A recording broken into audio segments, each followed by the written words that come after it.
Olá pessoal, meu nome é Rafael Silva, eu sou doutor em Estudos Literários pela Faculdade de Letras da UFMG e, dando continuidade àquilo que eu expus no nosso último vídeo, eu vou falar um pouco para vocês da proposta do nosso próximo encontro temático pelo Ateliê Lume, previsto acontecer no dia 29 de outubro, o último sábado do mês de outubro, entre 10 horas da manhã e meio-dia, sempre aí com tempo a mais de discussão no final da aula, a possibilidade de abrir espaço para interlocução sobre as diferentes formas de ler o texto, de compreendê-lo.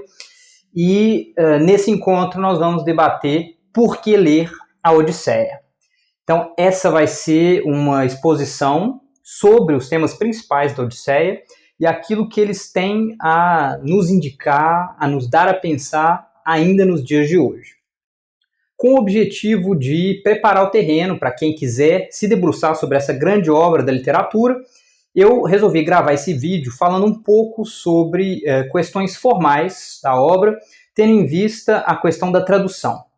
E para isso, existem muitos outros vídeos disponibilizados no meu canal no YouTube, então vocês podem procurar por Odisseia, Homero, Ilíada, e vocês vão ver nessas exposições alguns apontamentos sobre uma dimensão fundamental de se ter em vista quando a gente lê a Odisseia, e isso tem relação com a forma como essa obra foi composta.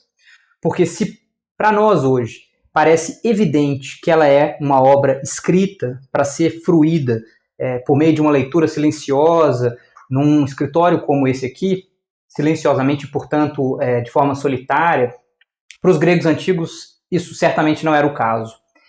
Esse poema ele era recitado oralmente em ocasiões de performance que eram festivais, frequentemente em honra a deuses, ocasiões também cívicas, que reuniam ali a população de uma polis em torno desse culto, celebrando, portanto, essa população e as suas divindades, a sua forma de ver o mundo, as suas leis, etc. E esse poema era recitado por rapsodos, que eram cantadores ou cantores, responsáveis por recitar partes desse poema dentro de uma competição. Então eles tentavam recitar para conseguir angariar o máximo de aprovação popular. Havia juízes que determinavam os vencedores dessas competições.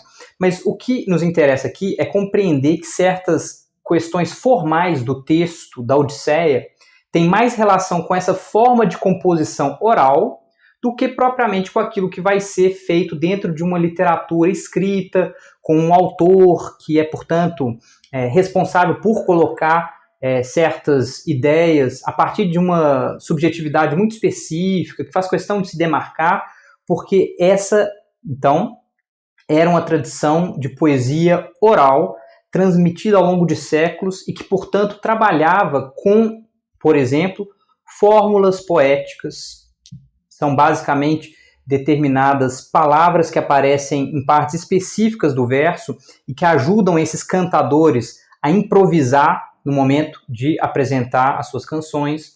Cenas típicas, que são determinadas cenas que acontecem numa ordem específica e que, mais uma vez, são também um recurso mnemônico importante para esses cantadores.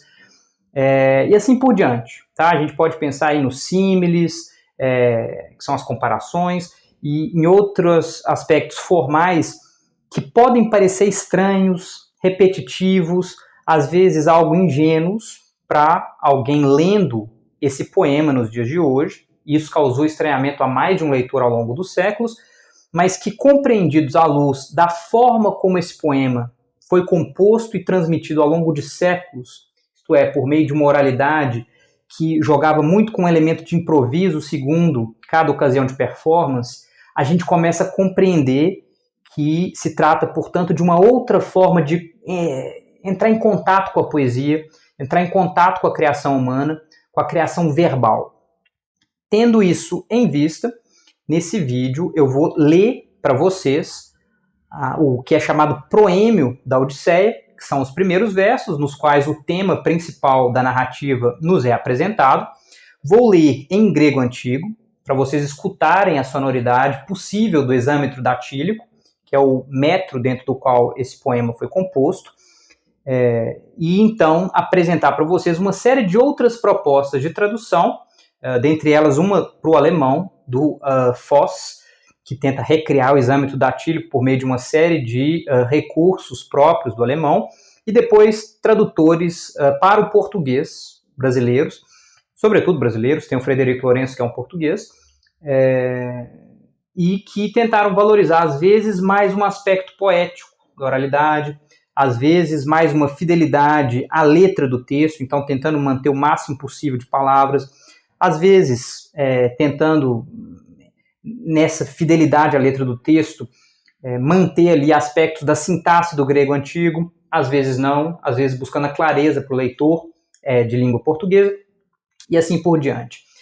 Não há resposta certa sobre a melhor forma de traduzir um poema como a Odisseia. Todas as opções são interessantes porque elas têm pontos fortes, ganhos, mas elas têm também pontos fracos, perdas. E todo exercício de tradução é um exercício de recriação literária. É preciso, então, ter em mente qual é o projeto do tradutor e seguir na linha do que ele propõe para compreender se ele foi bem ou mal sucedido no que era o seu projeto. Se ele escreveu, no final das contas, uma bela tradução, uma boa tradução que corresponde aos seus propósitos ou não. Feitos esses esclarecimentos iniciais, eu passo aqui à leitura daquela que é uma das versões em língua portuguesa que mais preza pela clareza de sentido. Ela foi elaborada pelo professor de grego antigo, português, Frederico Lourenço, que tem também um trabalho com latim, e foi publicada originalmente em 2003 em Portugal, saiu no Brasil pela Penguin Companhia das Letras em 2011, e é essa edição aqui. Eu vou começar a ler o proêmio da Odisseia por ela, para que vocês já tenham um conhecimento prévio de qual é o conteúdo desses versos e possam analisar na sequência as sonoridades do poema em grego antigo, numa versão para o alemão e em diferentes versões poéticas, mais ou menos poéticas, para o português também. Então a gente parte dessa primeira versão, que é a do Frederico Lourenço, bastante prosaica. Ele não tem nenhuma pretensão de recriar efeitos poéticos, embora, evidentemente, em alguns momentos ele consiga, sim, alcançar imagens que em português funcionam muito bem, determinadas construções que, mesmo no nível sonoro, funcionam muito bem. Ele nos diz lá: fala-me, musa, do homem astuto que tanto vagueou, depois que de Troia destruiu a cidadela sagrada. Muitos foram os povos cujas cidades observou, cujos espíritos conheceu, e foram muitos no mar. Os sofrimentos por que passou para salvar a vida, para conseguir o retorno dos companheiros às suas casas. Mas a eles, embora o quisesse, não logrou salvar. Não, pereceram devido à sua loucura, insensatos, que devoraram o gado sagrado de Hipérion, o sol, e assim lhes negou o Deus o dia do retorno. Destas coisas fala-nos agora, ó deusa, filha de Zeus. E aqui eu termino a leitura do verso 10, do primeiro canto da Odisseia, que faz parte então disso que é o proêmio desse poema, que consegue sintetizar ali o assunto ao qual esse poema vai se dedicar. Evidentemente é um proêmio bastante restrito, porque ele prevê basicamente o que é o retorno de Odisseu para Ítaca, sem levar em conta as muitas agruras pelas quais ele vai ter que passar na segunda metade de toda a Odisseia, desde o canto 13 até o 24, para reconquistar o seu trono de fato. Mas o que nos interessa aqui é compreender a existência desses 10 versos e a opção do Frederico Lourenço por vertê-los da forma mais clara possível, ainda que mantendo ali essa preocupação de fidelidade aos elementos presentes no texto grego. Eu agora vou ler para vocês o texto grego, para que vocês tenham aí um primeiro contato com a sonoridade desse poema, com base aqui nessa versão de Oxford do poema, editada pelo Thomas Allen. E, bem, eu vou tentar acentuar as sílabas longas dos exâmetros datílicos, né, as primeiras sílabas dos dátilos ou dos espondeus. Para quem sabe um pouco de grego e de métrica grega, essa é uma das formas de recitação do verso examétrico possíveis, tá? Assim, uma das formas possíveis dentre outras. Existem aqueles que tentam modular, né, usando então um sistema de tons, que não é algo que eu domine. Então eu vou fazer uma acentuação tônica, sabendo que há um enorme anacronismo, que certamente não era assim precisamente que esse verso soava, mas é apenas para que a gente possa ter um primeiro contato, possa aí suscitar o que era esse exâmetro datílico, recitado em grego antigo há mais de 2.500 anos. Andramoi ene pemusa polytropon hos malapola, planthe petroies hierom tolietrone perse, polon danthroponniden astia kai non egno, polatrogen pontoi paten algia hon katatymon, arnumenos hente psychen kai noston hetairon, alud hos hetarus erus atohie menosper, auton gars petereisin atas taliesin olonto, ne pioi hoi katabus hyperionos elioio, estion autar hotoisin apeileton nostimon emar, ton hamotenga theatuga terdios eipe kai hemen.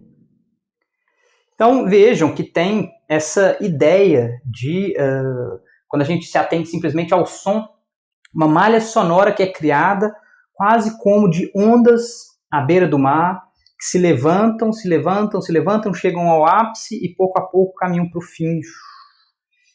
E esse é um ritmo que pode parecer algo monótono para o nosso ouvido pouco habituado, mas que é muito plástico em grego antigo e permite uma série de variações, porque o exâmetro datílico ele é formado por 6 pés, formados normalmente por dátilos, que é um metro formado por uma sílaba longa seguida de 2 breves, mas que pode ser resumido em espondeus, o espondeu sendo formado, por sua vez, por 2 sílabas longas.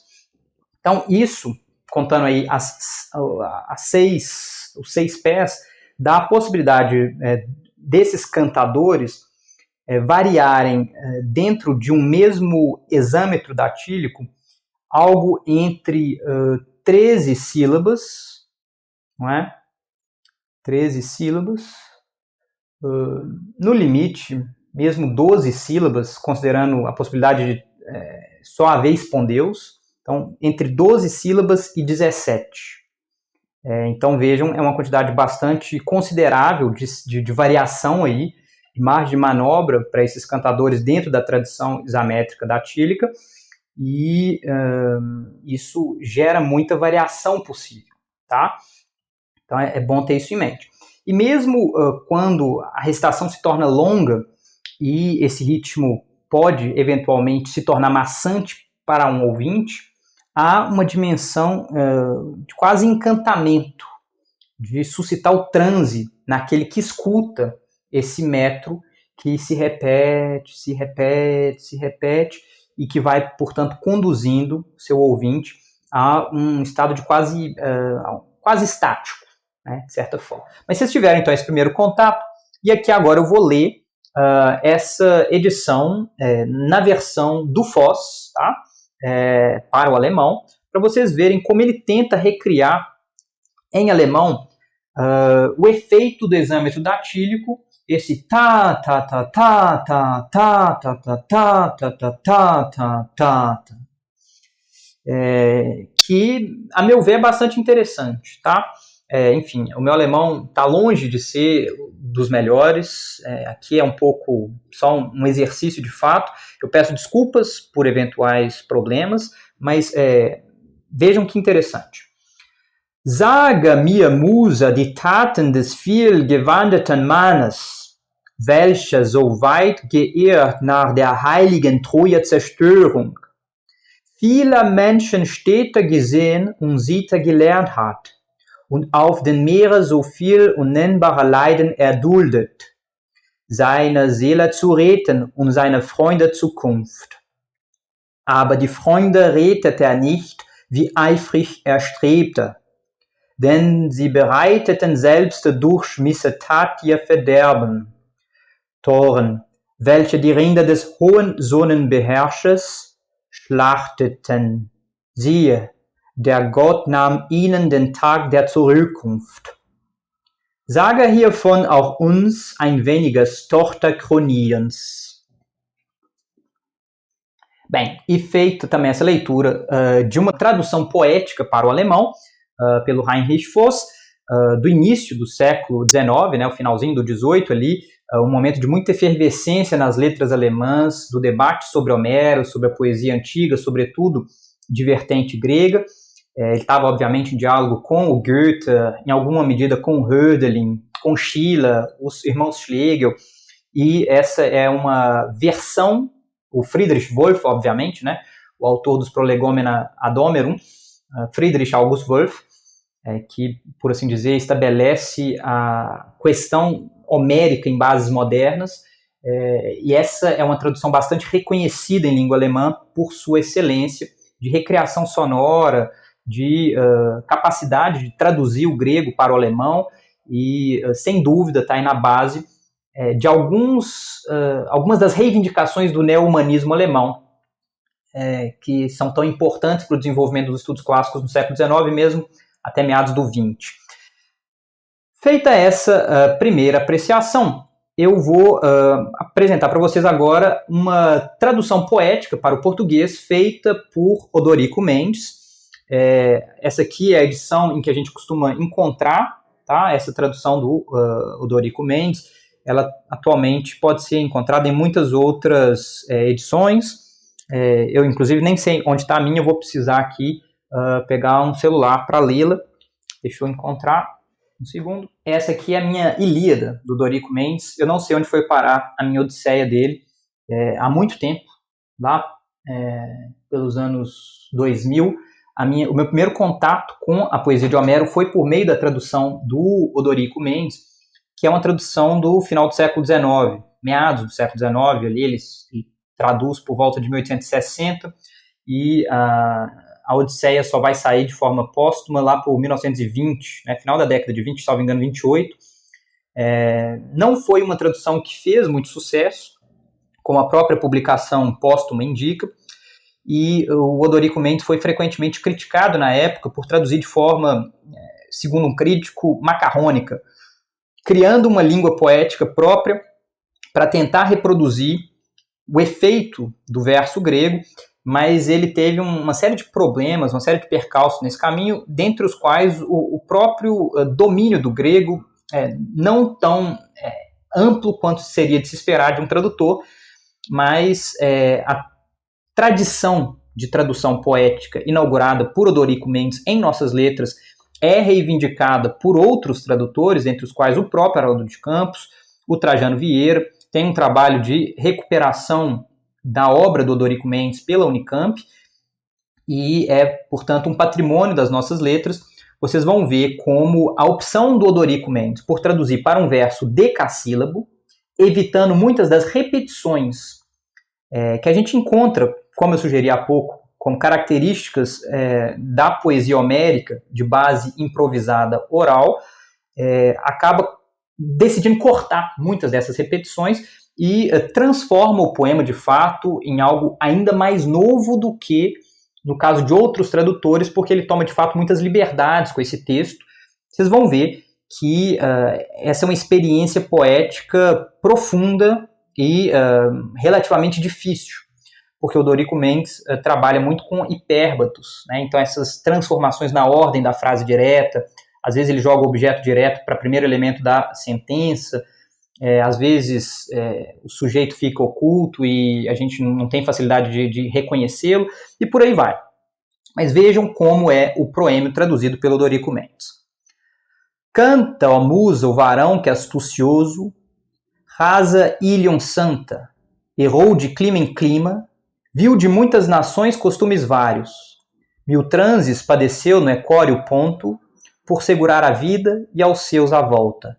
Baldo afã, pereceram tendo insanos, ao claro hiperiônio os bois comido, que não quis para a pátria alumiá-los, tudo ao prole-ideal me aponta e lembra. Eu estou lendo aqui o texto com base numa publicação feita pelo professor Rafael Brunhara, da Federal do Rio Grande do Sul, na qual, em um blog, ele disponibilizou todos os proêmios que ele encontrou de tradução da Odisseia para o português. Então, salvo engano, são 28 versões, essa do Odorico Mendes se encontra lá, e vocês viram como, sonoramente, é uma poesia que funciona. Ele cria esses decassílabos ao modo camoniano, e eles têm um sabor clássico muito interessante em português, embora, evidentemente, sejam de uma dificuldade, inclusive lexical, em termos de vocabulário, bastante considerável. Eu me lembro de que quando eu li a Ilíada e depois a Odisseia na versão do Odorico Mendes, pela primeira vez, e esse foi o meu primeiro contato com Homero, contato mais direto com a poesia homérica, eu me lembro de ter que frequentar o dicionário, às vezes mais de 5, 6, 7 vezes para passar uma única página. Evidentemente, depois do quarto, quinto canto do poema, isso vai diminuindo até parar totalmente, porque a gente domina o vocabulário empregado pelo autor, no caso pelo tradutor, mas ainda assim é uma experiência de florescimento da língua portuguesa, de experiência poética radical, que vale a pena para quem se interessa por esse tipo de contato, para quem se interessa por esse tipo de experiência. Uma outra tentativa, agora já de meados do século XX, é a do Carlos Alberto Nunes. Eu tenho aqui essa edição relativamente recente da editora Edra, então uma edição muito mais próxima de nós, mas com o texto do Carlos Alberto Nunes, que opta por um verso de 16 sílabas. É um verso muito longo, como eu disse para vocês, o exâmetro datílico ele tem uma flexibilidade que comporta ali algo entre 12 e 16, 17 sílabas em grego, mas quando a gente opta por traduzir o poema inteiro por um metro único, a gente evidentemente se coloca numa camisa de força que pode nos obrigar a fazer opções mais ou menos respeitosas em vista do texto de partida. No caso de Odorico Mendes, como eu disse, o fato de ele escolher o verso decassílabo o obriga frequentemente a cortes daquilo que ele considera o elemento repetitivo. Algo análogo é o que faz o Haroldo de Campos na tradução dele da Ilíada, só que lá ele opta pelo verso do decassílabo. O Carlos Alberto Nunes padece do problema contrário. Ao escolher um verso muito extenso e tentar manter o número de versos originais da Odisseia, ele acaba se vendo obrigado, eventualmente, a colocar elementos que não estão presentes no texto homérico para completar um verso tão extenso. E o próprio exercício de leitura desse poema na tradução do Carlos Alberto Nunes pode ser para alguns enfadonho, porque ele é realmente um pouco mais longo. Mas vejam lá como soa o proêmio na versão dele. Musa, reconta-me os feitos do herói astucioso que muito peregrinou desde que fez as muralhas sagradas de Troia.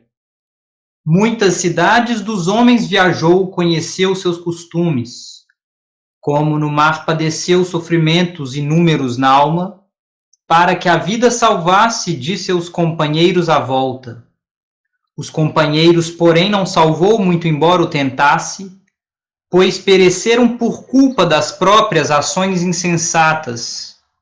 Loucos, que as vacas sagradas do sol e Periônio comeram. Ele, por isso, do dia feliz os privou do retorno. Deusa nascida de Zeus, de algum ponto nos conta o que queiras. Então vejam, é uma tradução bastante poética também. Ela tem uma musicalidade e esse verso, com o conjunto de acentos tônicos dentro das 16 sílabas de que ele dispõe, cria uma malha sonora bastante rica, instigante. É uma experiência, a meu ver, potente de poesia, ler a Odisseia na tradução do Carlos Alberto Nunes.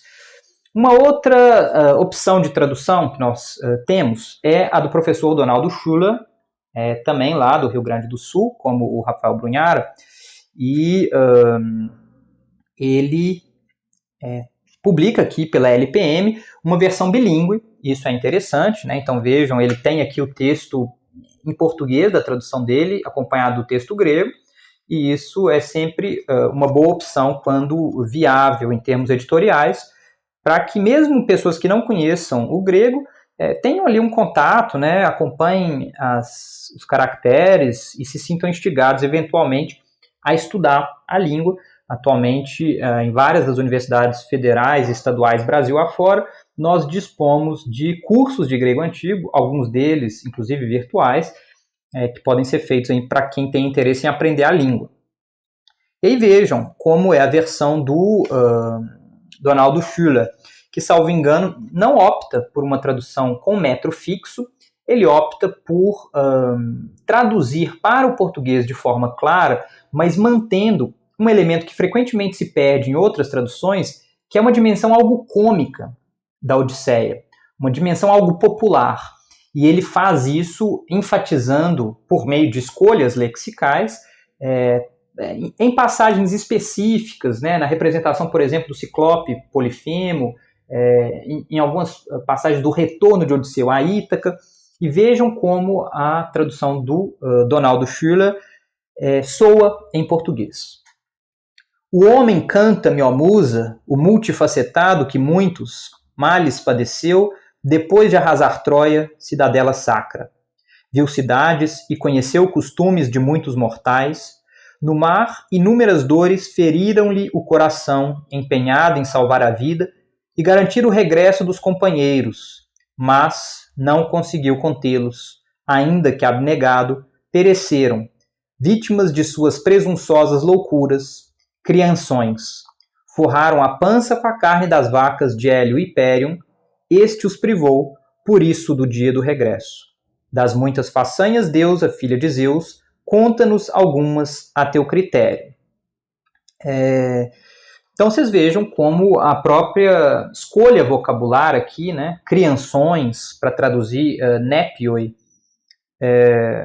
forraram a pança com a carne das vacas, são opções que, de fato, tentam trabalhar com a dimensão mais cômica desse poema, algo que pode parecer dessacralizador, às vezes em excesso para alguns leitores, né, para alguns críticos, professores, mas, a meu ver, a própria escolha por uma edição de bolso, eu me lembro de já vê-la vendida em bancas, né, em farmácias, isso há mais tempo, porque essa é uma edição, salvo engano, de 2007, enfatiza essa dimensão de um trabalho com a ideia de popularizar Homero, né, de tornar a Odisseia mais popular, mais acessível, e esse é um projeto de tradução que me parece muito interessante, quando a gente para pensar que, de fato, esses poemas eram recitados publicamente e que as pessoas,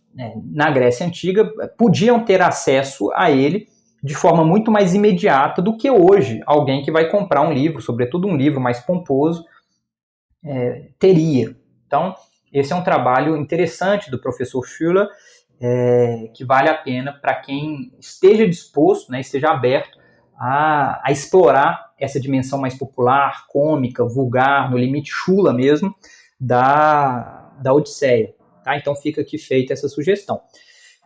Temos ainda a opção do professor Trajano Vieira, ele que é um tradutor bastante conhecido da literatura grega antiga para o português, é professor de grego lá da Unicamp, e, de fato, cunha praticamente na linha inaugurada por Rodorico Mendes e depois resgatada pelo Haroldo de Campos, uma linguagem poética própria.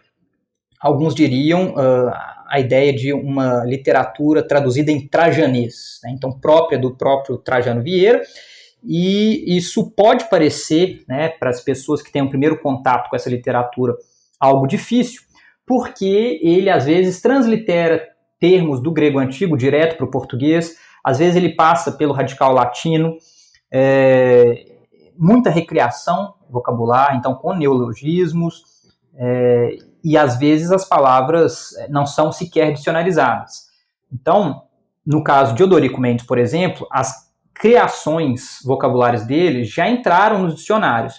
No caso do Trajano Vieira, como é um tradutor que está trabalhando muito mais próximo de nós no tempo, as palavras dele, por mais que ele as empregue com frequência nas suas traduções, não tiveram tempo hábil para entrar no vocabulário brasileiro, sequer no vocabulário erudito, listado pelos dicionários, e isso pode dificultar a apreciação estética de alguns leitores que tenham um primeiro contato com essa tradução.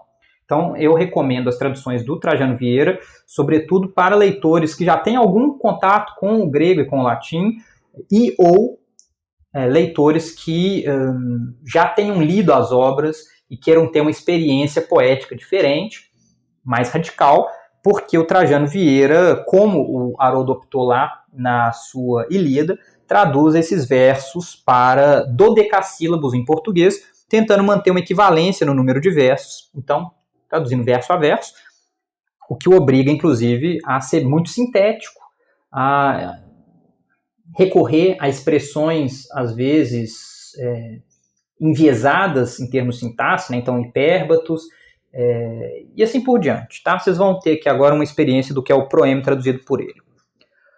O homem multiversátil musa canta as muitas errâncias, destruída Troia polis sacra, as muitas urbes que mirou e mentes de homens, que escrutinou as muitas dores amargadas, no mar a fim de preservar o próprio alento e a volta dos sócios. Mas seu sobreempenho não os preservou. Pueris, a insensatez vitima-os, pois Hélio e Periônio lhes recusa o dia da volta, morto o gado seu que eles comeram. Filha de Zeus, começa o canto de algum ponto. Então vejam, né, se a gente contrastasse essas opções de tradução que apareceram até agora, a gente veria como umas buscam um registro mais elevado de linguagem, né, mais épico, outras recorrem à ideia de uma linguagem mais direta, às vezes inclusive mais popular, e a gente pode optar por uma ou por outra, dependendo daquilo que nós quisermos ter como experiência poética de leitura da Odisseia. Eu concluo essa exposição trazendo aqui ainda a referência à Odisseia, traduzida pelo professor Christian Werner, lá da USP, e editada pela UBU, atualmente, né? Originalmente era pela Cosac Naif, mas a UBU comprou os direitos, e essa é uma belíssima edição, né, de luxo, de fato. Inclusive, ela, salvo engano, é a mais cara das edições aqui. A da LPM deve ser a mais barata, sobretudo se comprada em sebos ou na estante virtual. Evidentemente, a do Odorico Mendes, por ser bastante antiga, também já é mais barata, pode ser encontrada a preços acessíveis. A do Carlos Alberto Nunes, sem dúvida, também. E as mais caras são, de fato, a do Frederico Lourenço, pela Penguin Companhia das Letras, que não é tão cara, porque ela tem aí essa ideia de popularização, mas a do Trajano Vieira e a do Christian Werner são, sem dúvidas, as mais caras. E o professor Christian Werner, ele busca um meio termo entre criações poéticas, sem qualquer preocupação com rima, com métrica, e a clareza de sentido, sempre buscando a tradução dos elementos presentes no texto grego.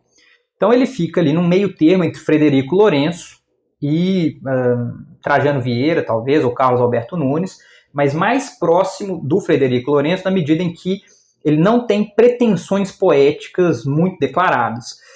Algumas das suas opções curiosas ou interessantes, que agregam ao repertório de traduções para o português, por exemplo, a opção por traduzir determinados nomes que são significativos em grego antigo para o português. Então, por exemplo, tem um personagem que é companheiro de Odisseu, o Eupenor, que aparece no canto 11, né, pouco antes de Odisseu ir para o mundo dos mortos. Eupenor é relatado como tendo caído do alto da casa e ele chega ao Hades, então ele morre, antes que os próprios companheiros, junto com Odisseu, cheguem até lá por meio de uma navegação. E o Christian Werner traduz etimologicamente o nome de Eupenor para ilusório. E assim ele faz constantemente com a maior parte dos nomes significativos do grego antigo, obviamente com nomes já muito consagrados não.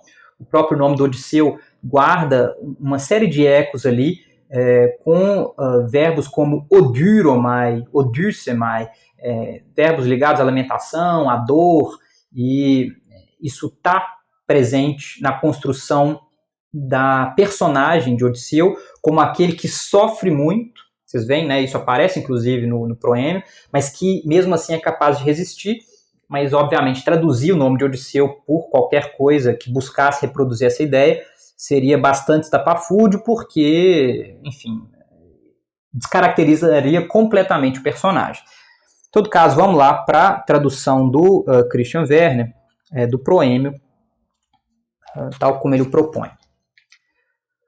Do varão me narra musa, do muitas vias, que muito vagou após devastar a sacra cidade de Troia. De muitos homens viu urbes e a mente conheceu, e muitas aflições sofreu ele no mar em seu ânimo, tentando garantir sua vida e o retorno dos companheiros.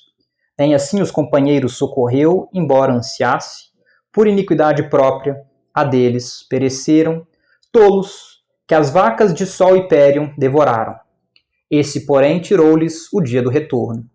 De um ponto daí, Deusa, filha de Zeus, fala também a nós.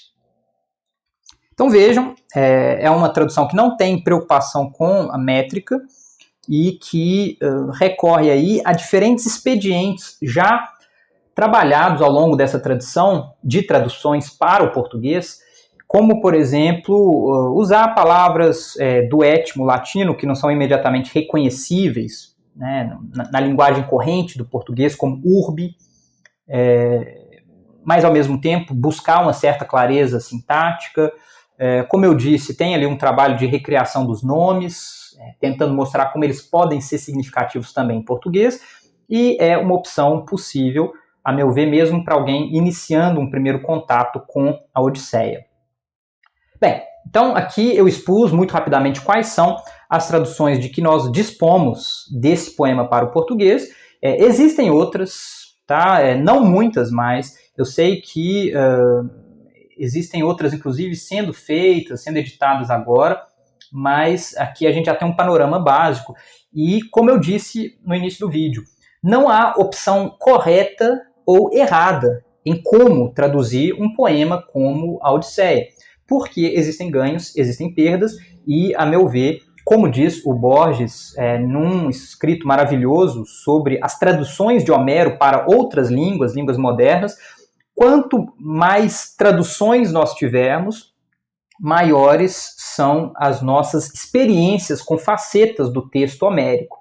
E eu recomendo, portanto, que quem possa tente ler o máximo possível dessas traduções, compará-las, se possível, inclusive cotejando com o grego antigo. Então, eu refaço aqui o convite a que quem tem interesse estude a língua, possa ter contato com essa riqueza marítima do texto homérico, porque é de fato uma experiência muito enriquecedora em termos de sonoridade, de imagem, de apelo sinestésico, estético, portanto, na leitura e, se possível, na audição.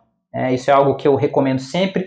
Leiam esses poemas em voz alta, vocês vão ter uma dimensão mais profunda do que escutar esse material por meio da voz humana que dá vida aos textos, que dá vida aos versos, tá?